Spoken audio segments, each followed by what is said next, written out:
You know, putting down plastic laminate isn't all that scary once you've tried it a time or two, and it's the perfect, nearly indestructible surface for workshop tops or any other surface that'll get abused. Let me show you just how easy it is to work with this stuff.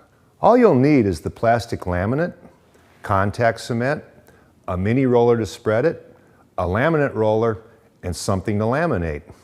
But you'll also need a router with a couple of special bits. Here's the top I'm going to laminate. The center is made from MDF, but particle board will work for that too. I edge banded it with maple, but you can use any wood you want. The edge will be the finished surface and it hides the ugly MDF edge. Just make sure that you hold it a little proud of the surface. Here's why. The edge banding and the surface has to be completely even. Otherwise there'll be voids under the laminate and it'll come loose over time. The next step is to sand it absolutely flat using these pencil lines. When they're gone, it's flat.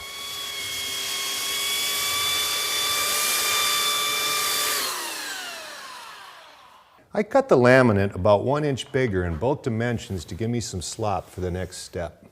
Any chunks of wood or debris on either surface will telegraph right through the laminate once it's down.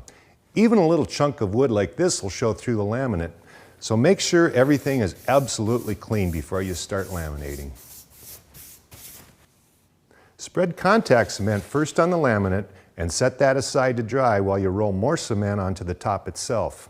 Let it dry on both surfaces until the glue is tacky but not wet.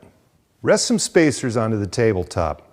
These can be thin strips of anything you have laying around as long as they're clean. The key is to keep the laminate from touching the top before you get ready to glue it down, because once those two surfaces contact each other, they're stuck. Set the laminate on the spacers and adjust it until you have plenty of overhang on all 4 sides. Starting at one end, begin pulling the spacers free while you push down the laminate.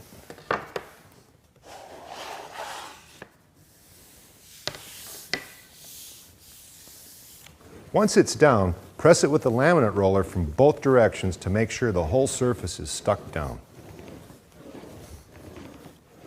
Run your fingernails over the surface.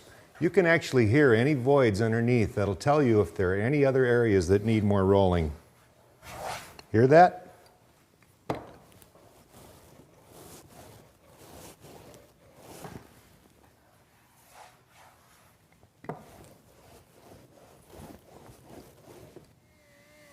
Cut off the excess with a flush trim router bit. Then chuck in a 45-degree bit and finish up the top. That little chamfer will knock off the sharp edge.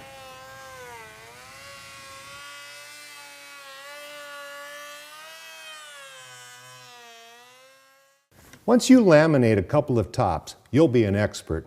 Go to any home center and you'll find hundreds of different styles of laminate to choose from for any project you want to tackle.